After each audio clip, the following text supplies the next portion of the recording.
فاتحہ۔ بسم اللہ الرحمن الرحیم، الحمد للہ رب العالمین، الرحمن الرحیم، مالک یوم الدین، ایاک نعبد و ایاک نستعین، اہدنا الصراط المستقیم، صراط الذین انعمت علیہم غیر المغضوب علیہم ولا الضالین۔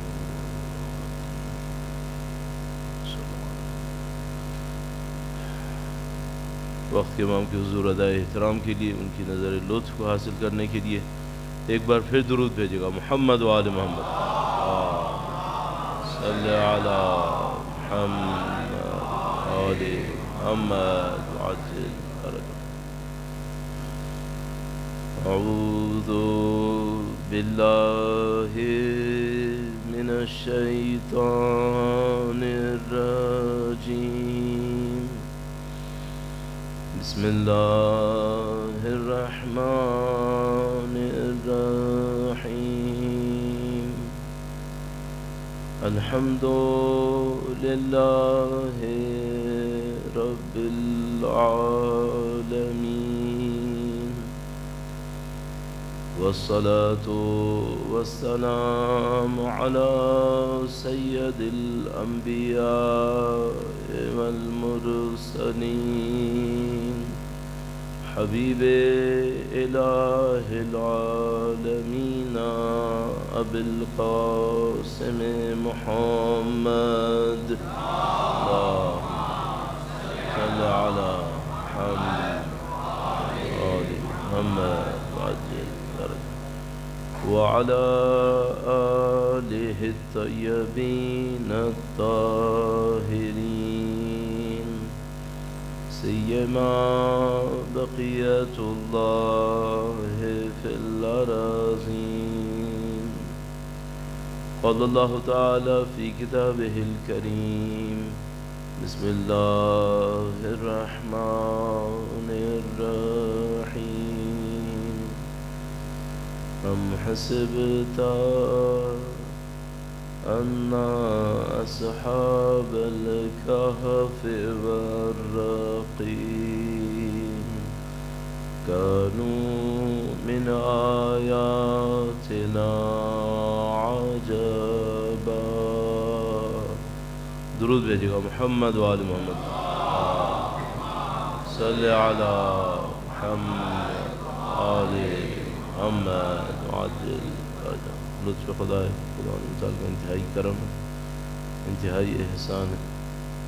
ہم لوگوں کی زندگیاں کسی بھی صورت میں گزر سکتی تھیں، ہم یہاں نہ ہوتے، عزاداری میں کہیں اور بھی ہو سکتے تھے۔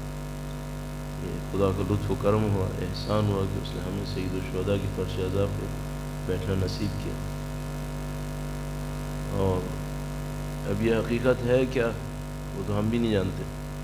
اور یہ سب جب انسان یا تو اتنا زیادہ آگاہ ہو جائے، جس کو لوگ برزخی آنکھیں کہتے ہیں، وہ کھل جائیں تو پتہ چلے کہ اس کی اصل حقیقت کیا ہے، یا پھر جب خود جائے گا اس برزخ کے اندر تب پتہ چلے گا کہ اس کی اصل حقیقت کیا ہے۔ لیکن بہرحال جو روایات کے اندر موجود ہے وہ مقام بہت بلند ہے، کہیں زیادہ بلند ہے جو ہم سمجھیں۔ اللہ کی اس نعمت کا شکر ادا کرنے کے لیے اس نے ہمیں جسم کی توانائی بھی دی اور فکر کی صلاح بھی دی کہ ہم اس عظیم الشان کے اندر شریک ہو سکیں۔ درود بھیجے گا۔ محمد و آل محمد، صلی علی محمد آل محمد وعجل فرجہ۔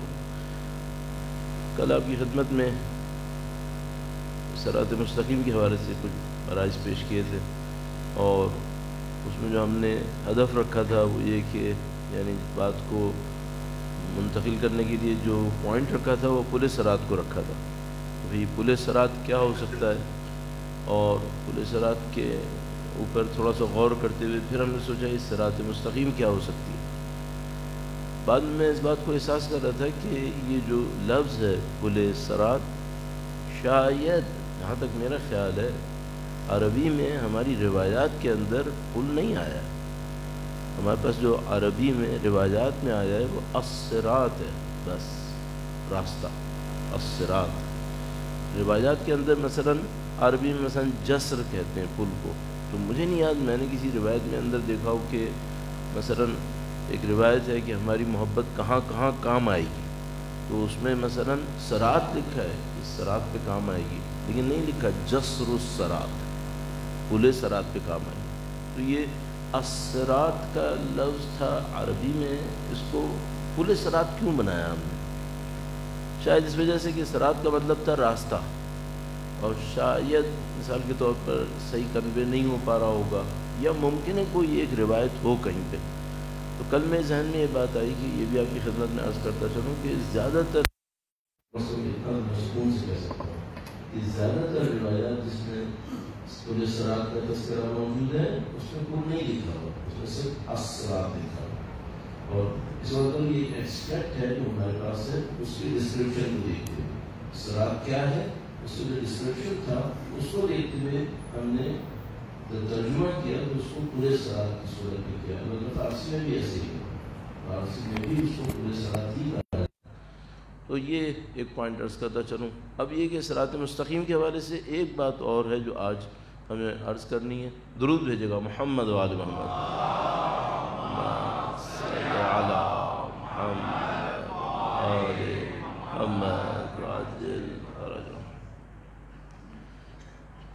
یہ بات سمجھنا میرے خیال میں بہت اہم ہے، وہ یہ کہ دنیا میں بہت ساری چیزوں میں ہمارا کنٹرول ہوتا ہے، اور سوائے یہ کہ کوئی شخص بیمار ہو تو مختلف قسم کی بیماریاں ہوتی ہیں جس کے نتیجے میں کنٹرول انسان کا چلا جاتا ہے، راشے کی بیماری ہے، یہ ہے وہ، ورنہ ہمارا اپنے جسم کے اوپر، اپنے وجود کے اوپر ایک کنٹرول ہے۔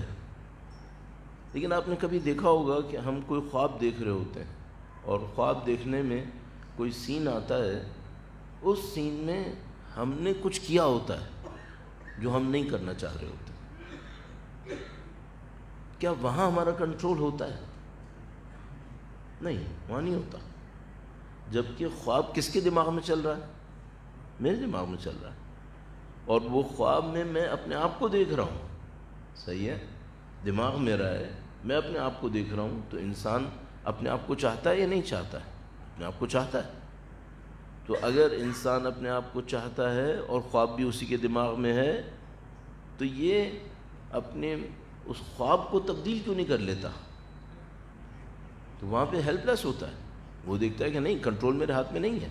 تو مثال کے طور پر خدا نہ کرے کبھی کوئی خواب دیکھتا ہے اور جب اٹھتا ہے تو پسینے پسینے ہو رہا ہوتا ہے خوف کے مارے، مثلا کسی اور حالت کے اندر، بھئی خواب تھا، آپ اس کو تبدیل کر لیتے، لیکن وہ تبدیل نہیں کر سکتا۔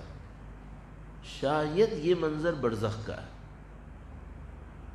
کنٹرول یہاں پر ہے، ایک دفعہ یہاں سے چلے گئے، پھر جو ہم نے کر لیا اس کا اثر ملے گا، پھر کنٹرول ختم ہو جائے گا۔ یہ جو اس ٹائپ کے خواب ہوتے ہیں شاید ہمیں یہ بتانے کے لیے ہوتے ہیں کہ دیکھو یہ دنیا ہے کام کی، عمل کی، اس کے بعد پھر عمل نہیں ہے، اس کے بعد تو نتیجہ ہے، پھر وہ کنٹرول نہیں ہوگا۔ ابھی یہاں پر آپ کے پاس اختیار ہے، آپ پانی پینا چاہیں بسم اللہ پڑھیں، سید الشہداء کو یاد کریں، اگر آپ کے دل میں ایک رقت آ رہی ہے بہت اچھی بات ہے، یہاں پہ ممکن ہے۔ جو شخص یہ کر رہا ہوگا برزخ میں پیاس کے موقع پہ اس کو کیا ملنے والا ہے اللہ جانتا ہے، لیکن یہ سوچے کہ میں یہاں کچھ نہ کروں اور برزخ میں جا کے اس کو مینج کروں گا، نہیں، پھر مینج کرنے کی بات نہیں ہے، پھر آؤٹ آف کنٹرول ہے۔ اب ذرا سوچیے گا کہ کتنا عجیب معاملہ ہے، یہاں پہ زندگی جو ہوشیاری کی زندگی ہے، بہت کوئی انسان صحیح زندگی گزار لے جسمانی اعتبار سے 60-70 سال سے زیادہ نہیں ہے، شروع کے 8-10 سال تو وہ ڈپینڈنسی کے ہیں، اس میں وہ خود بیچارہ محتاج ہے، آخری کے 8-10 سال پھر دوبارہ ڈپینڈنسی کے۔ جو ایکٹیو لائف ہے وہ کتنی ہے؟ 40-50 سال، 60-70 بھی میں زیادہ کر گیا، 70 کروں 90 سال اس کو زندگی دینی پڑتی ہے۔ 90 سال کون جی رہا ہے یہاں پہ؟ الحمدللہ موجود ہوں گے یہاں پر، میں ڈرانا نہیں چاہ رہا ہوں، لیکن یہ ہے کہ کم ہوتا ہے ایسا آج کل۔ تو زندگی بہت چھوٹی سی ہے، اس تھوڑی سی زندگی نے انفائنائٹ ٹائم کی لائف کو طے کرنا ہے۔ اس کا مطلب ہے کام بہت سخت ہے، بہت سخت ہے۔ اب آپ کی اور میری ہوشیاری یہاں پر کیا ہے، وہ یہ کہ اس سے پہلے کہ ایک معاملہ آؤٹ آف کنٹرول ہو جائے، اس کو کنٹرول میں لے لیں، اس کو کنٹرول میں لے لیں۔ اور اس معاملے میں جو چیز ہم سب کو بہت زیادہ فائدہ دے گی، میں اس کو جلدی سے عرض کر کے آگے بڑھتا ہوں، وہ خود کنٹرول ہے۔ خود کنٹرول یہ مشکل ہے۔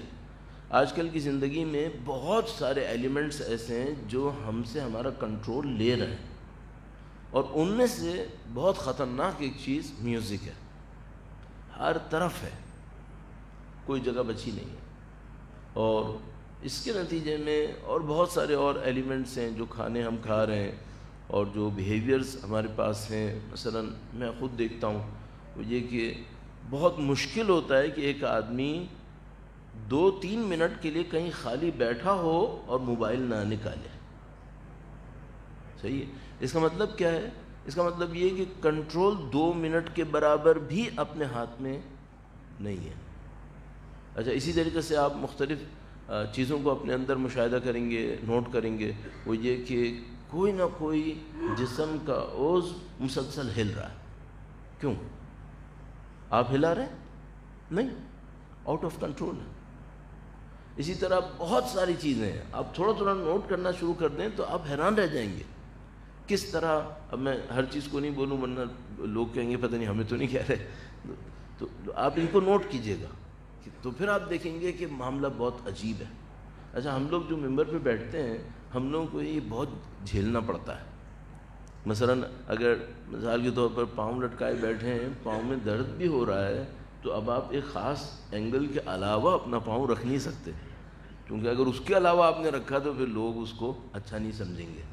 تو یہاں پہ بیٹھنے والے کو بہت کنٹرول کرنا پڑتا ہے۔ اچھا، اگر وہ کنٹرول نہیں کرتا، وہ پبلک اس کو کچھ دنوں میں سمجھا دیتی ہے کہ بھئی آپ اپنا کنٹرول صحیح کر لیں ورنہ معاملہ صحیح نہیں ہوگا۔ تو آپ اپنی زندگی میں اس کنٹرول کے اوپر بہت غور فرمائیں۔ اب مجھے صراط مستقیم کے حوالے سے ایک جملہ عرض کرنا ہے، اور اس کا تعلق ہے خلوص سے۔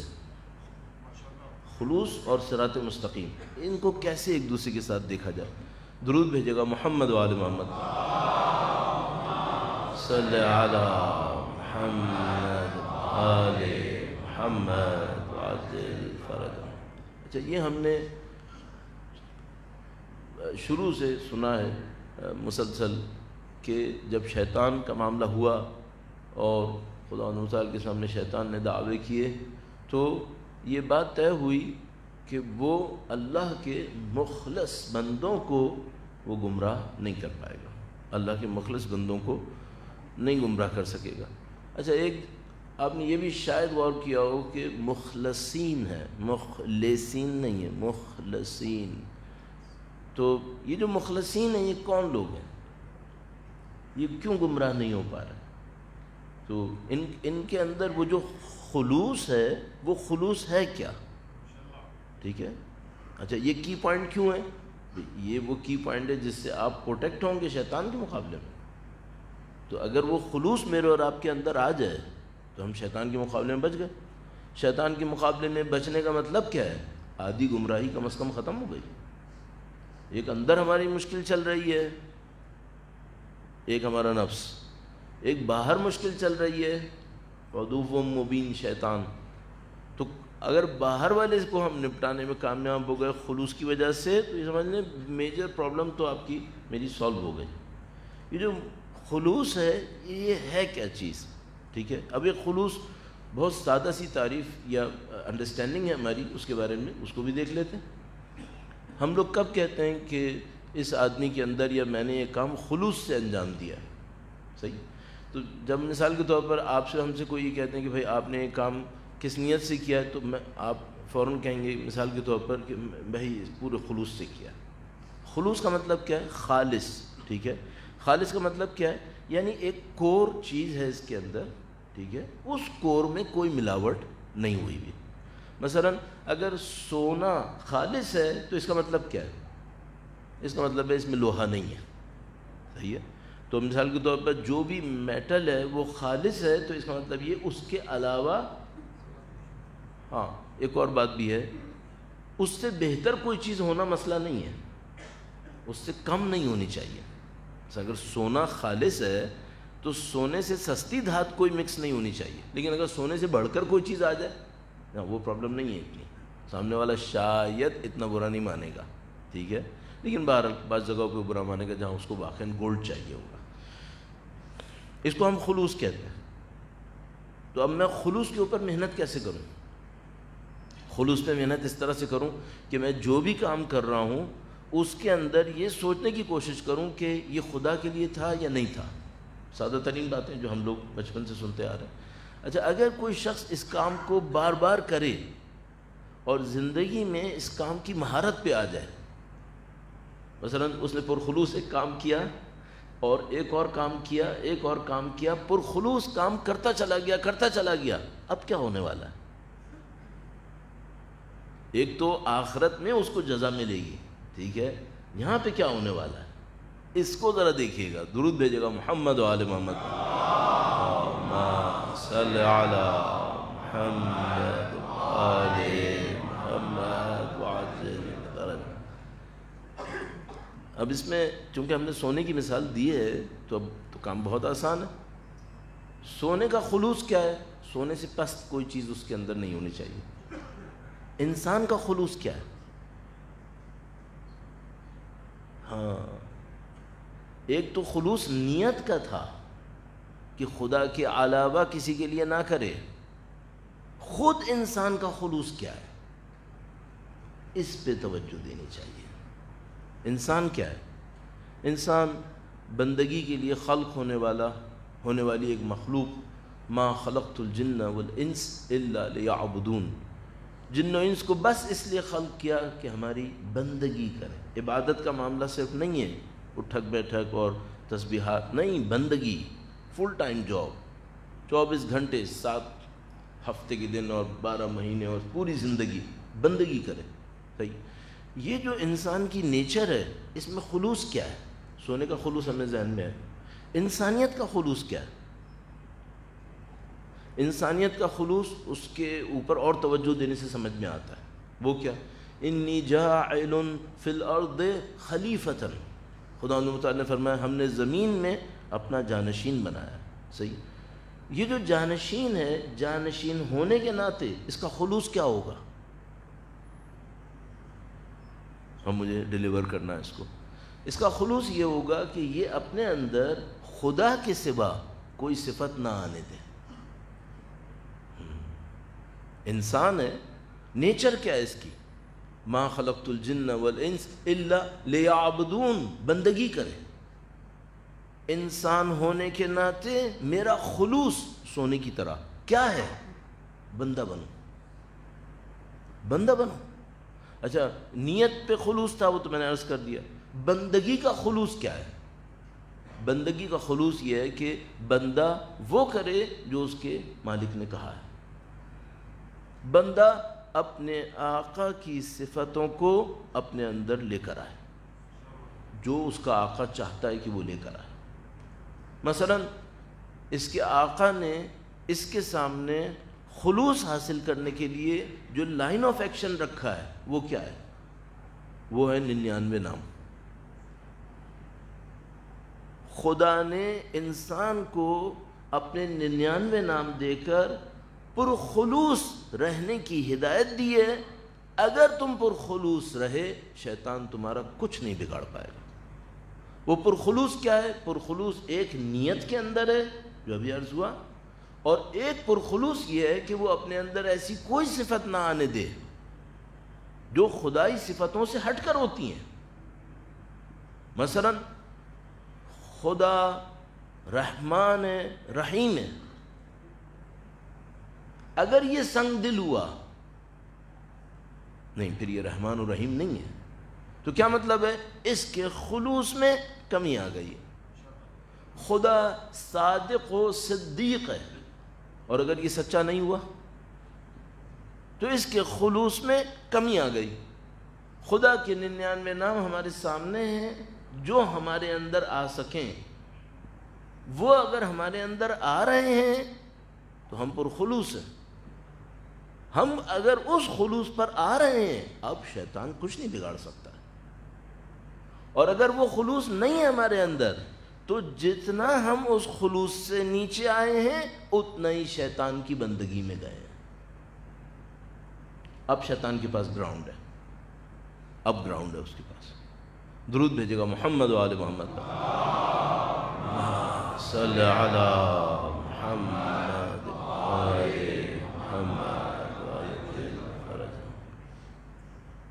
ہر کوئی شخص اپنے خلوص میں ایسے کسی خلوص پہ پہنچ جائے کہ جس میں وہ الہی صفتوں کے علاوہ کوئی چیز اپنے اندر نہیں دیکھے، نہ آنے دے، صحیح ہے، یہ صراط مستقیم پر آ گیا ہے۔ ہاں، یہ ہے صراط مستقیم۔ اب آپ دیکھ رہے ہیں صراط مستقیم کتنا لمبا کام ہے۔ کیوں خداوند متعال ہم سے یہ کہتا ہے ہر روز 30-40 مرتبہ مجھ سے کہو اہدنا الصراط المستقیم؟ کیوں؟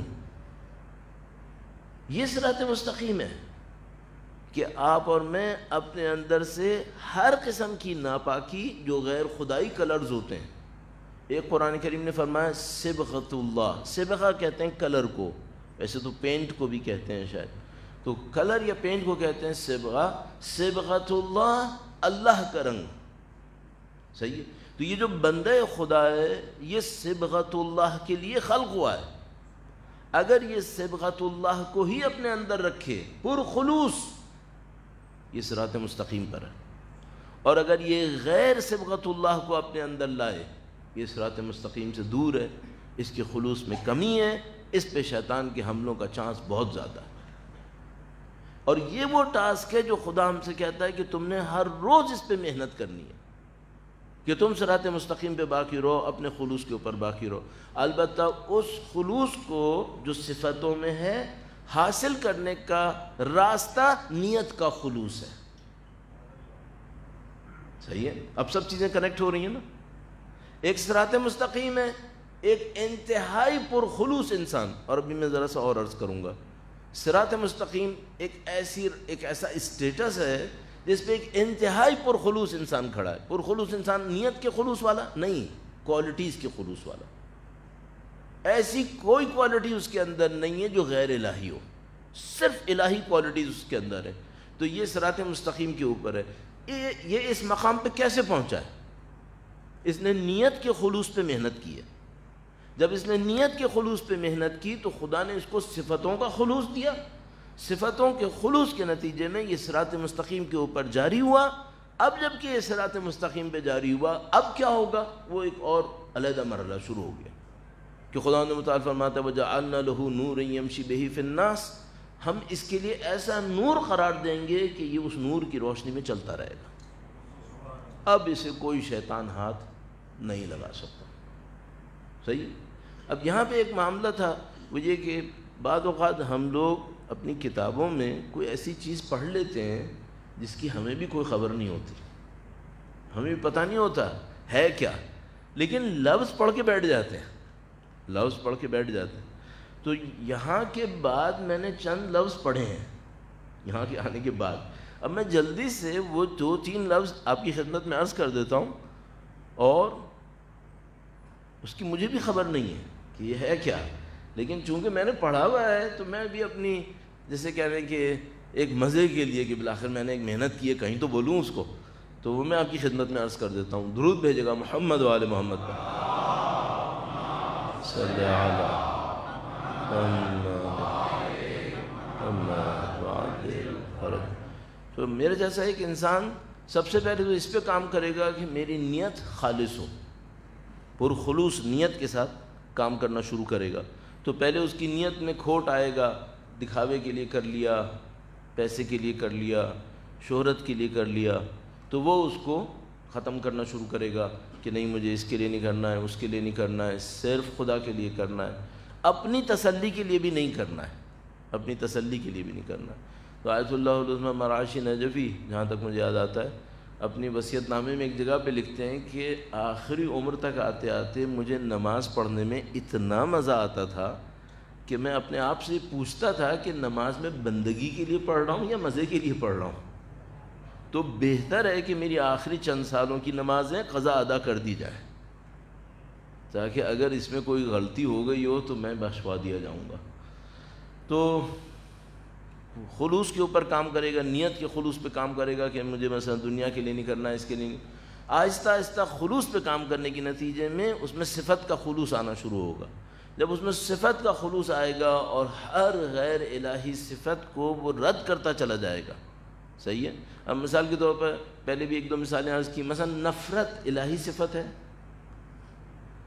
اللہ کے نبی کسی سے نفرت کرتے تھے؟ حتیٰ اپنے دشمنوں سے نہیں، نفرت نہیں کرتے تھے۔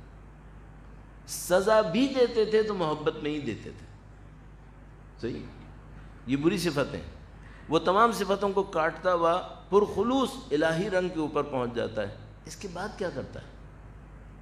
البتہ یہ جو میں کہہ رہا ہوں وہاں تک پہنچ جاتا ہے، میرے جیسا آدمی تو شاید 300-400 سال گزارے، پتہ نہیں، اس کا پتہ نہیں کہ پہنچے گا نہیں پہنچے گا، لیکن جو اگر کوئی پہنچ جاتا ہے تو اس کے بعد کیا کرتا ہے پھر؟ وہ کتنے لوگ ہوتے ہوں گے ایسے 100 سال میں ایک آدھ، میرا خیال ہے 2-4 ایسے، تو وہ اس کے بعد وہ کیا کرتا ہے؟ وہ اپنی آئیڈینٹی کو ختم کرنا شروع کر دیتا ہے۔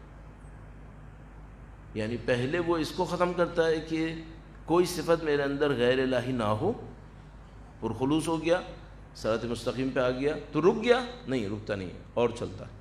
تو کیا کرتا ہے کہ جتنے بھی معاملات میں نظر آتا ہے کہ اللہ کے علاوہ بھی کوئی کچھ کر رہا ہے، وہ ان سب کو مائنس کر دیتا ہے، نہیں، اللہ کے علاوہ کوئی کچھ نہیں کر رہا، صرف خدا ہی ہے جو کر رہا ہے۔ پھر ایک تیسرے مرحلے میں وہ اپنی آئیڈینٹی کو نگیٹ کرتا ہے، کہتا ہے میں نہیں ہوں، صرف خدا ہے۔ چوتھے مرحلے میں وہ پوری کائنات کی آئیڈینٹی کو نگیٹ کر دیتا ہے، پوری کائنات میں سوائے خدا کی کسی کو نہیں دیکھتا، صحیح۔ یہ صراط مستقیم پر آنے کے بعد ہوگا، جب ایک دفعہ انسان صراط مستقیم کے اوپر مضبوطی سے قائم ہو گیا تو پھر وہ ایک ایسی توحید کے اوپر پہنچے گا۔ یہ جو آیت اللہ العظمیٰ بہجت کے اعلی اللہ مقام و شریف کے استاد تھے سید علی قاضی، یہ ایک بہت ہی منفرد شخصیت تھی۔ ہم نے کہیں پہ پچھلی دفعہ آئے تھے اسلام آباد تو آیت اللہ بہجت کی میرے خیال میں برسی کی مناسبت سے کسی پروگرام میں تذکرہ کر دیا تھا، تو بعد میں کچھ دوستوں نے، پتہ نہیں ایک آدھ لوگوں نے بہت اس کے اوپر مذمت کی کہ یہ سب لوگ صوفیہ تھے، یہ تھا وہ تھا۔ اچھا ہے کہ نہیں جانتے، اچھا ہے کہ نہیں جانتے، اس لیے نہیں جاننے کی وجہ سے بول رہے ہیں۔ سید علی قاضی ایسے ایک مقام پر تھے، البتہ ظاہر ہے جو ان کا انکار کرے گا یا ان کی مذمت کر رہا ہوگا وہ تو آیت اللہ خمینی کو کہاں چھوڑے گا پھر وہ۔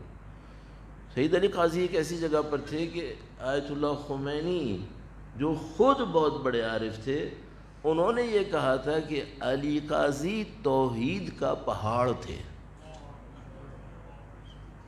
توحید کا پہاڑ تھے۔ یہ توحید کا پہاڑ کون ہوتا ہے؟ یہ توحید کا پہاڑ صرف یہ نہیں ہے کہ اس نے اپنی نیت کو خالص کر لیا ہے، یہ تو اس نے بچپنے میں کر لیا ہوگا۔ یہ توحید کا پہاڑ یہ نہیں ہے کہ اس نے اپنی صفتوں کو خالص کر لیا، یہ بھی وہ بہت پہلے کر چکا ہوگا۔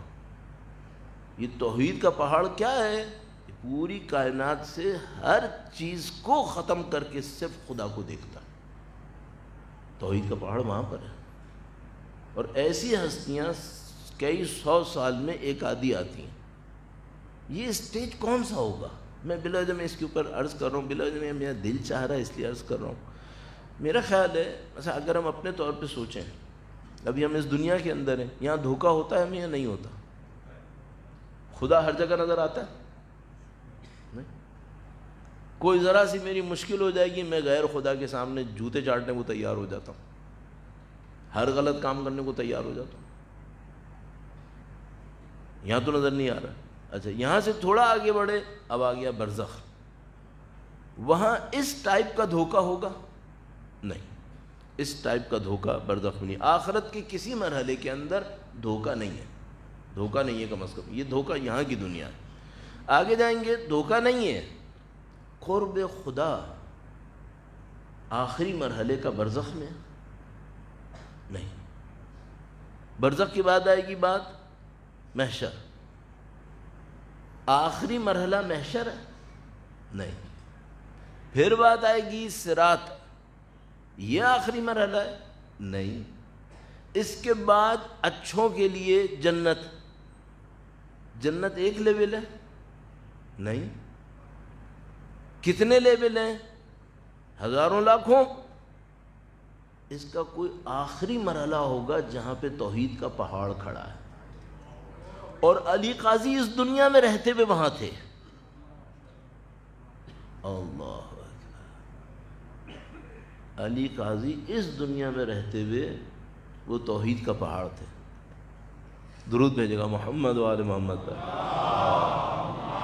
صلی علی محمد محمد وعجل فرج. اچھا، یہ میں نے کیوں آپ کی خدمت میں عرض کیا؟ شاید اس لیے کہ میرے پاس کہنے کے لیے اور کچھ ہو نا. ایک مطلب یہ. دوسری بات یہ کہ شاید اصل میرا دماغ کنٹرول میں نہیں تھا، میں نے ایسے ہی کہہ دیا آپ کے سامنے. لیکن ایک اور مطلب بھی بن سکتا ہے. وہ اس طرح سے ہے کہ جب بھی کوئی شخص اللہ کی راہ میں کچھ عبادتیں کرتا ہے، مثال کے طور پر یہاں جوان بیٹھے ہیں، مثلا نماز شب پڑھ رہا ہے، اب وہ نماز شب میں کوشش کرتا ہے کہ تھوڑا سا روئے، گریا کرے.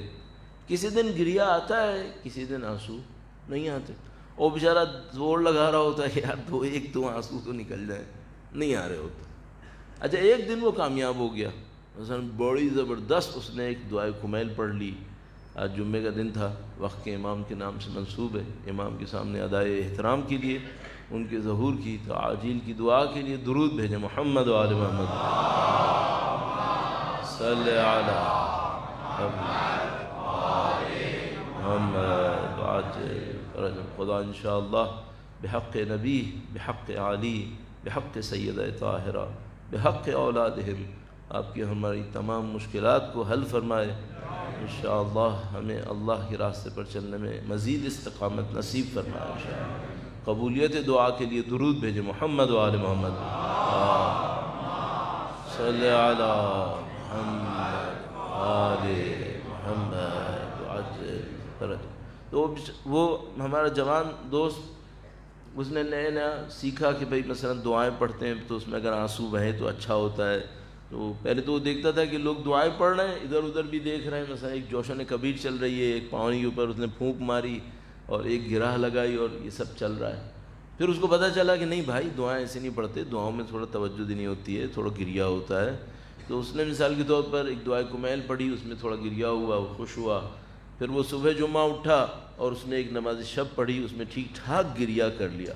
اور ایک ایسی جگہ پہ پہنچ گیا جو اس کی طاقت اور توانائی میں گریا تھا وہ اس نے کر لیا.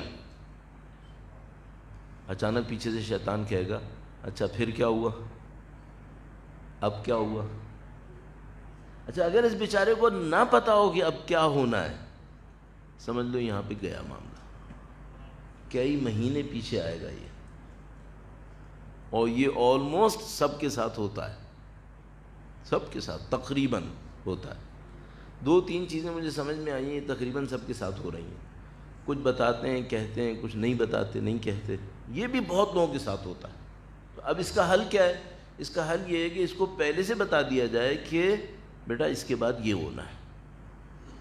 ہدف یہ نہیں ہے کہ ہم عبادتوں میں کتنا روئیں، نہیں، عبادتوں میں رونا ہدف نہیں ہے. یہ تو ایک تیاری ہے کہ ہم اس تیاری کے ذریعے سے کچھ حاصل کریں گے. کیا حاصل کریں گے؟ نمبر 1 نیت میں خلوص، نمبر 2 صفتوں میں خلوص، نمبر 3 غیر الہی طاقتوں کو نظر انداز کرنا، انکار کرنا در حقیقت. اور وہ آگے کے مراحل. تو وہ جو عبادتوں میں گریا ہے وہ ہدف نہیں ہے، وہ مقصد نہیں ہے، وہ صرف ایک راستہ ہے. تو اگر شیطان کبھی آ کر کہے کہ بھئی آج تک تو اتنا گریا نہیں کیا تھا نا، اتنا گریا کر لیا، اب آگے کیا ہوا، تو اس کو بتائے کہ آگے تو ابھی کام شروع ہوا ہے، یہ ہدف تھوڑی تھا، یہاں سے کام شروع ہوا ہے. درود بھیجے گا محمد و آل محمد. صلی علی محمد آل محمد وعجل فرج. اس طرح ہم نے چند دنوں میں آپ کی خدمت میں کچھ بنیادی نکات کو عرض کرنے کی کوشش کی. جو ہماری بات شروع ہوئی تھی وہ آپ کو یاد ہوگا، پہلے دن شاید یاد ہو، ہم نے عرض کیا تھا کہ وہ جو چیزیں چھپی ہوئی ہیں ان پر ایمان لانا ہم سے مطالبہ کیا گیا وہ ایمان لانا کن چیزوں پر ہے جو چھپی ہوئی ہیں. تو ہم نے پہلے بہت سادہ چیزوں سے شروع کیا کہ سکون انسان کو کیسے ملتا ہے. پھر دوسرے دن ہم نے کامیابی کے بارے میں عرض کیا، بھئی کامیابی کیسے ملتی ہے. سکون کے بارے میں عرض کیا کہ یہ سکون صرف چھیننے سے نہیں ملتا ہے، خرچ کرنے سے نہیں ملتا ہے، کمانے سے نہیں ملتا ہے، بلکہ یہ کسی کو سکون دینے سے ملتا ہے. پھر کامیابی کے سلسلے میں عرض کیا کہ بھئی کامیابی کے پیرامیٹرز آپ پہلے یہ سوچ لیں کہ آپ کامیابی کہتے کیسے. اب ہمارے ساتھ ایک مشکل بنی ہوئی ہے، معذرت کے ساتھ یہ بات عرض کر رہا ہوں، اس میں بہت سارے مفہوم نکالے جا سکیں گے، تو آپ غلط والے مت نکالیے گا، صحیح والے نکالنے کی کوشش کیجیے گا. ضروری ہے کہ ہم بے عزتوں سے بھی عزت مانگیں، جن کی اپنی اللہ کے نزدیک کوئی عزت نہیں ہے، ضروری ہے وہ بھی ہمیں عزت دیں. آپ اور ہم اہل بیت کے ماننے والے ہیں، اہل بیت جیلوں میں رہیں، باقی میں مصائب کا تذکرہ بعد میں کروں گا. وہ لوگ جو ان کے دشمن تھے وہ ان کی عزت نہیں کر رہے تھے ظاہری طور پہ، اس سے ان کی شان و منزلت میں کوئی کمی آئی ہے؟ نہیں. کیوں؟ اس وجہ سے کہ یہ سوچنا بند کر دیں کہ ہمیں بے عزتوں سے عزت لینی ہے. یہ سوچنا بند کر دیں. کیوں؟ اگر آپ نے یہ سوچنے پر بہت محنت کی کہ مجھے بے عزتوں سے عزت لینی ہے، آپ اور میں بے عزتوں کی لائن میں کھڑے ہو جائیں گے، وہ اس سے کم پہ عزت نہیں دیں گے. خدا متعال فرماتا ہے کہ یہ جو کافر ہیں، کبھی آنے سے پہلے اچانک میرے ذہن میں آ گیا تو میں نے دیکھ لیا، کافر ہیں یہ خود بعض اوقات آرزو کرتے ہیں کاش ہم مسلمان ہوتے، کاش ہم مسلمان ہوتے. لیکن اس آرزو کے بعد کیا یہ مسلمان ہو جاتے؟ نہیں. تو یہ کیا کرتے ہیں؟ یہ ہمیں کافر کریں گے، یہ ہمیں کافر کریں گے. تو خدا متعال فرماتا ہے اگر یہ ایسے ہوں، ذرہم یاکلوا ویتمتعوا ویلہہم الامل، تم انہیں چھوڑ دو، یہ کھائیں پئیں آرزوؤں میں ڈوبے رہیں، تم انہیں چھوڑ دو. کیا مطلب؟ تم کیوں ان سے عزت دینا چاہتے ہو؟ اب ہمارے سامنے مشکل یہ ہو گئی ہے کہ جب تک میں معذرت کے ساتھ عرض کر رہا ہوں، معاف کیجیے گا، مجھے کمینوں سے عزت نہیں لوں گا تو میرا دیندار بھی مجھے عزت نہیں دے گا. کیوں ایسا کیا ہم نے؟ ایسے جو پاس لوگ ہیں وہ عزت دیتے کب ہیں؟ جب آپ ان کے اسٹینڈرڈز پہ ہوتے ہیں. یہ تو آپ نے کمپرومائز کر لیا. آپ کیوں ایسا کر رہے ہیں؟ اچھا اب مثال کے طور پر وہ جو ان کا حربہ تھا، وہ حربہ کیا تھا؟ آپ جا کے دیکھ سکتے ہیں. حضرت ابو ذر غفاری مدینے سے جلا وطن کیے گئے. ہوا ہے یا نہیں ہوا؟ ہوا ہے. اچھا مدینے سے جلا وطن کرنے کا مطلب کیا تھا؟ یعنی نبی کا صحابی جلا وطن کیا گیا ہے. کیا آبجیکٹو کیا ہے؟ معاشرے کے اندر بے عزت کرنا، معاشرے کو یہ بتانا کہ اس بندے کی عزت نہیں ہے. کہاں عزت نہیں ہے؟ نبی کے شہر میں. صحیح ہے.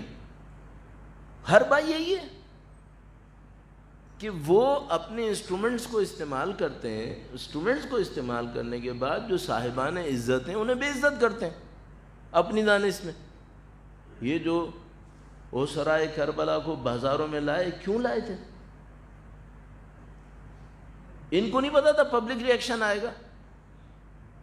ایک رسک لیا ان لوگوں نے، یہ رسک لیا کہ شاید ہم ایک ایسی جگہ پہ پہنچا دیں گے کہ لوگ عزت کرنا چھوڑ دیں گے.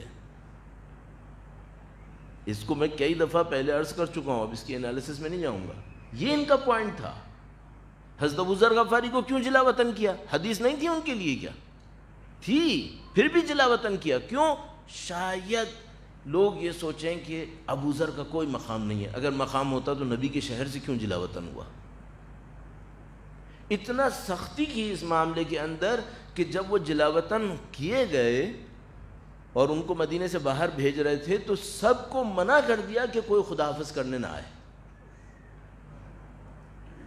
امیر المومنین اپنے بیٹوں کے ساتھ خدا حافظ کرنے گئے اور ایک دو اصحاب کے ساتھ. اس موقع پر بھی ایک بدنام ترین شخص وہاں پہنچ گیا ان کو منع کرنے کے لیے، تو اس کو تھوڑا سا لڑائی کر کے بھگایا ہے. اور پھر اہل بیت نے ابو ذر کو الوداع کیا. اچھا، اہل بیت نے جو ابو ذر کو الوداع کیا یہ تاریخ میں آ گیا. اب میں آپ سے کہوں گا، ہم ابو ذر کے مدینے سے جلا وطن ہونے کو دیکھیں یا اہل بیت کے اس الوداع کرنے کو دیکھیں؟ ہاں، آپ بے عزتوں کی عزتوں دینے نہ دینے کو مت دیکھیں، آپ صاحبان عزت کے عزت دینے کو دیکھیں، اس کو دیکھیں، چاہے وہ 4 تھے. اہل بیت اور ان کے ماننے والے 4-5 سے زیادہ نہیں آئے تھے ابو ذر کو الوداع کرنے کے لیے. ہمارے لیے کیا اہم ہونا چاہیے؟ وہ مولا بازار کے اندر تشریف فرما ہے، طوق و زنجیر کے اندر جکڑے ہوئے، یہ دیکھوں یا نہیں؟ یہ پاؤں ستون کعبہ ہے. آپ بے عزتوں کی عزت کے پیچھے کیوں بھاگ رہے ہیں؟ اس کو اگر میں اصرار کروں گا تو پھر ہمارے دوست کہیں گے کہ مولانا آپ سب کو فقیر بنا دیں گے، آپ سب کو بدنام کروا دیں گے. بھائی، عزتیں خدا کے ہاتھ میں ہیں، طاقتیں خدا کے ہاتھ میں ہے. آپ بندگی پہ محنت کریں، بے عزتوں سے عزت نہ مانگیں. صاحب عزت آپ کو عزت دلا دے گا، اس کے پیچھے جائیں. اگر آپ بے عزتوں سے عزت لینے گئے نا تو آپ یقیناً بے عزتوں کے راستے پہ چلے جائیں گے، اس سے کم پہ نہیں دیں گے. وہ یہ اللہ نے اپنے نبی سے کہا ہے کہ اے نبی، اگر آپ ان کو خوش کرنے پر گئے تو جب تک آپ گمراہ نہیں ہوں گے یہ خوش نہیں ہوں گے آپ سے. ان کا ایجنڈا یہی ہے. تو عزیزان محترم، یہ آخری بات میں نے سخت بات کہنی تھی آپ سے، تاکہ پھر آج میں روانہ ہو جاؤں گا کل اور کوئی اور بمباری نہ اٹھانی پڑے مجھے. کہ عزیزان محترم، آپ دیکھیے، آپ بہت خطرناک جگہ پر ہیں. یہاں پہ رہنے والا ہر شخص بعض لوگوں سے رابطے بنانے پہ مرے جا رہا ہے. آپ یہ غلطی مت کریں، صاحبان عزت سے عزت لینے پہ جائیں. اور یہ توقع نہ کریں کہ کوئی صاحب عزت ہوا اللہ کے نزدیک تو بے عزتوں سے عزت لے گا، نہیں لے گا. یہی سید علی قاضی، دیکھیے ان کا کیا حشر تھا بیچارے کا. خود آیت اللہ خمینی، کیا کچھ نہیں ہوا ان کے ساتھ، کیا کچھ نہیں ہوا. وہ ایک، میں کیا بولوں، میرا دل اندر سے بعض اوقات کٹنے لگتا ہے، پتہ نہیں کیوں، نہیں کٹنا چاہیے. لیکن ایک دفعہ ایک آدمی مجھے ملا، اس وقت میں خود کہتا ہوں، چلو میں خود جیل میں تھا، تو ایک آدمی مجھ سے ملنے آیا.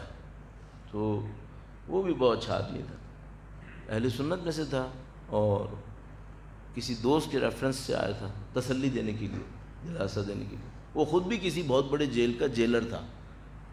تو وہ میرے پاس آیا، تو اب میں انتظار کر رہا تھا کہ تھوڑی دیر میں پوچھے گا آپ کا کیس کیا ہے، آپ ہیں کیوں یہاں پہ. تو اس نے نہیں پوچھا.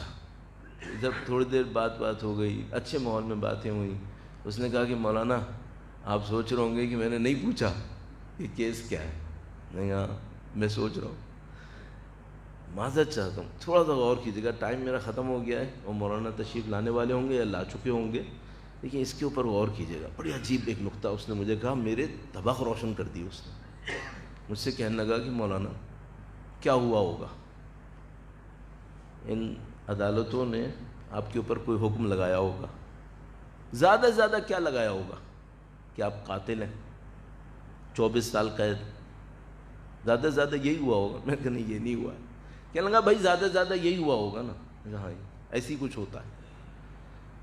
کہنے لگا مولانا کیا انبیاء پہ قتل کے جرم ثابت نہیں ہوئے؟ میرا پہلے تو ہل گیا، میں یہ کیسی باتیں کر رہا ہے. کہنے لگا کیا انبیاء اشتہاری ملزم نہیں تھے؟ ملزم نہیں، مجرم. میں نے کہا بھیا یہ کون آ گیا؟ کہنے لگا مولانا حضرت موسیٰ علیہ السلام نے قطعاً ایک قتل کیا ہے، فرعون کی عدالت میں قطعاً مقدمہ چلا ہے، اس مقدمے میں حضرت موسیٰ علیہ السلام قاتل ڈکلیئر ہوئے ہیں، اور اس میں اشتہاری مجرم قرار پائے ہیں، 15 سال 20 سال بعد بھی جب واپس آئے تو فرعون نے پہلی ملاقات میں ان کو یہی دلایا یاد کہ تم اشتہاری مجرم ہو۔ یہ ہوا یا نہیں ہوا؟ ہاں بھیا ہوا ہے۔ کہنے لگا پھر حضرت موسیٰ کا مقام کم ہوا؟ میں بہت ہل گیا۔ کہنے لگا مولانا میں جس جیل میں جیلر تھا نا، وہاں 40 سے زیادہ سزائے موت کے انتظار میں لوگ بیٹھے تھے۔ کہنے لگا میں انٹر ہوا، میں نے سارے اسسٹنٹ سے پوچھا ان کے ساتھ کیا کرنا چاہیے۔ انہوں نے کہا ان کو جانور بنا کے رکھو، ورنہ یہ بہت پاگل ہیں، یہ فوراً قتل کرتے ہیں۔ ان میں سے کسی کے سر پہ 8 قتل ہیں، کسی کے سر پہ 6 قتل ہیں، یہ بہت پاگل قوم، انہیں جانور بنا کے رکھو۔ کہنے لگا نہیں۔ کہنے لگے میں ہر ہفتے میری وائف کھانا بناتی تھی اور میں گھر کا کھانا بنا کے ان کے ساتھ بیٹھ کے کھانا کھاتا تھا، اور میں نے ان سے یہ کہا کہ دیکھو میں 2 سال کے لیے یہاں پر ہوں اور میرا ٹارگٹ یہ ہے کہ تم سب کو میں آزاد دیکھنا چاہتا ہوں۔ میں تمہارے لیے لائر بٹھاؤں گا، قانون دان بٹھاؤں گا، اپنے اسسٹنٹ بٹھاؤں گا، جتنی بھی شقوں سے تمہاری آزادی ممکن ہے میں کوشش کروں گا، تم بتاؤ تمہیں آزاد ہونا ہے نہیں ہونا۔ انہوں نے کہا لو بھائی پہلا جیلر آیا ہے جو ہمیں انسان سمجھ رہا ہے۔ کہنے لگے کہ میں 2 ڈھائی سال 3 سال بعد جب اس جیل سے نکلا ہوں تو میں نے 20 سے زیادہ کو آزاد کروا لیا تھا اور وہ اچھے انسان بن گئے تھے۔ پھر اس نے مجھ سے ایک اور بات کی، کہنے لگا مولانا میں نے سب سے بڑا پیر جیل میں ہی دیکھا ہے۔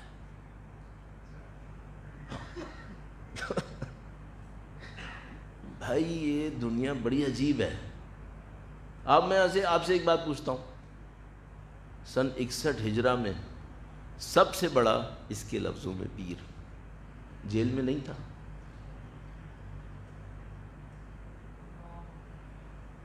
اس کائنات کا محور کہاں تھا؟ محور کائنات، اللہ اکبر۔ ستون کعبہ بھی چھوٹی بات ہے، ستون کعبہ بھی چھوٹی بات ہے، وہ کہاں تھے؟ اللہ اکبر۔ ایک دفعہ امام کی مقام منزلت کو انسان دیکھے اور وہ سوچے جو ہوا، اللہ اکبر، اور کیا کچھ کر سکتے تھے اور نہیں کیا۔ نہ صرف نہیں کیا بلکہ وہ کر دیا جو ہم نہیں سوچ پائیں گے، وہ بھی جھیل لیا۔ آج یہاں پر اس سلسلے کی آخری مجلس ہے، چند جملے سے مصائب کی عرض کروں گا، مولانا تشریف فرما ہے۔ میں مصائب میں جب اس مصائب کو بیان کرتا ہوں تو مجھے لگتا ہے جیسے میری ذمہ داری آپ کی ذمہ داری آسمان پہ آ گئی ہے۔ 11 محرم کا دن قافلہ اسرا مقتل کے برابر سے گزارا گیا ہے۔ اہل بیت اطہار علیہ السلام نے، مخدرات عصمت و طہارت نے اپنے آپ کو اونٹوں پہ سے زمین پر گرایا ہے۔ نہ مجھے معلوم ہے کہ یہ مصیبت کیا مصیبت ہے، نہ آپ کو معلوم ہے، لیکن مجھے صرف اتنا پتہ ہے کہ زیارت ناحیہ میں امام زمانہ نے اس کا ذکر کیا ہے کہ یہ ہوا ہے۔ اہل بیت اطہار علیہ السلام نے اپنے آپ کو زمین پر گرایا اور ایک ایک بیوی گویا کسی لاشے کے قریب تشریف لے گئے، ماتم کرنا شروع کر دیا۔ تو سمجھ لیجئے کہ پہلا علنی ماتم کربلا کی زمین پر اہل بیت اطہار علیہ السلام کی خواتین نے کر دیا۔ اب اس دوران میں دائرے کی بہت ساری روایات ہمارے پاس موجود ہیں، مختلف کچھ روایات شام غریبہ کی اس دن کے لیے ہو جاتی ہیں، بیان ہو جاتی ہیں اور سمجھ میں نہیں آتا بعض اوقات، لیکن بہرحال ایسا ہی کوئی وقت ہے شاید ایسا ہی کوئی وقت ہے جب بی بی زینب کبریٰ سلام اللہ علیہا سید الشہداء کی لاشے پر پہنچ گئی۔ اب وہ لاشے کی حالت کیا تھی؟ اللہ اگر ایک بہن اپنے بھائی کو دیکھتی ہے، مثال کے طور پر اگر میں سوچوں کہ مثلا کسی بہن کا بھائی دنیا سے چلا گیا ہو اور بہن بھائی کے لاشے پر آئے، یہ بہت بڑی بات ہے، لیکن جب وہ آتی ہوگی تو وہ اس کی پیشانی کا بوسہ لیتی ہے۔ ابھی بھی زینب کبریٰ سلام اللہ علیہا سید الشہداء کے لاشے پر آئی ہے، لاشے پہ سر نہیں ہے، جسم پر زخموں کے اتنے نشان ہیں۔ اور عزیزو اب یہ جملے کیسے انسان عرض کرے کہ انگلی تک کاٹی تھی انگوٹھی نکالنے کے لیے۔ ابھی بھی زینب سلام اللہ علیہا اپنے بھائی کو ایک بوسہ دینا چاہتی تھی، گویا کٹے ہوئے سر کے نزدیک ایک بوسہ دیا اور مدینے کا رخ کر کے کہا، اے اللہ کے نبی، ھذا حسینک، یہ آپ کا حسین ہے۔ اب ایک ماتم شروع ہو گیا، ہر بیوی نے گریہ کرنا شروع کر دیا مختلف لاشوں کے اوپر۔ عزیزو اس موقع کے اوپر یا عمر سعد یا شمر مولا سید سجاد کے پاس آیا، اور یہ ظالم عمر سعد یا شمر مولا سید سجاد سے کہتا ہے کہ سجاد خواتین سے کہو کہ ماتم ختم کریں اور آگے بڑھیں۔ عزیزو میں تو مرد ہوں، میں تو نہیں سمجھ سکتا، لیکن اب میں اپنی بہنوں سے کہوں گا ذرا آپ بتائیے کہ اگر کوئی بہن اپنے بھائی کی لاشے پہ رونا چاہے اور اس کو رونے نہ دیا جائے، کوئی یتیمہ اپنے باپ کے لاشے پہ رونا چاہے اور خود سید سجاد مظلوم اپنے 18 بھائیوں کے بے گور و کفن، اپنے بابا کے بے گور و کفن لاشے کو دیکھ رہے، اب اس موقع پر یہ کہتا ہے کہ چلیں، اور امام خاموش رہتے ہیں۔ عزیزو یہ محور کائنات ہے، یہ اللہ کی اجت ہے، اس کے اشارے پہ سب کچھ ہو سکتا ہے، لیکن یہ عمر سعد جیسے ذلیل اطراف میں کھڑے ہوئے ہیں، یہ ذلیل عمر سعد یا شمر ایک تعزیانہ امام کی کمر پہ مارتا ہے، امام کی کمر گویا جھک جاتی ہے، پھر یہ 2-3 تعزیانے اور مارتا ہے، امام کی کمر اور جھکتی ہے، پے در پے تعزیانے مارتا ہے۔ بی بی زینب سلام اللہ علیہا تشریف لاتی ہیں اور کہتی ہیں بیٹا سجاد ہم چلنے کو تیار ہیں۔ عزیزو امام فرماتے ہیں بھوپی آپ میرے والد کے جنازے پہ ماتم کریں، سجاد کوڑے کھائے گا لیکن میرے باپ کا ماتم ہوگا۔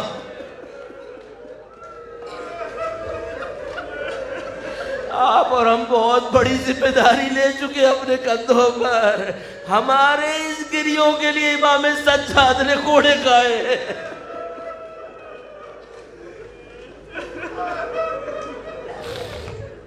الا لعنت اللہ علی القوم الظالمین وَسَيَعْلَمُ الَّذِينَ ظَلَمُوا أَيَّا مُنْقَلَبٍ يَنْقَلِبُونَ۔ پروردگار بحق نبی اولاد نبی اس قلیل کو اپنی بارگاہ میں قبول فرما۔ اے پاک پروردگار خلوص اور اخلاص ہم سب کو نصیب فرما۔ اے پاک پروردگار تمام ناخالصیوں سے ہم سب کو محفوظ فرما۔ خدا زندگی کی مشکلات جو ہمارے دین کے لیے ہماری روح کے لیے نقصان دہ ہیں، پاک پروردگار ان تمام مشکلات سے محفوظ فرما، شر اشرار سے محفوظ فرما، دین کی فہم و شعور، امام کی معرفت، ان کی نصرت، اس راہ میں شہادت نصیب فرما۔ ربنا تقبل منا انك انت السميع العليم وتب علينا انك انت التواب الرحيم بجاہ نبيك وعترته الطاهرين۔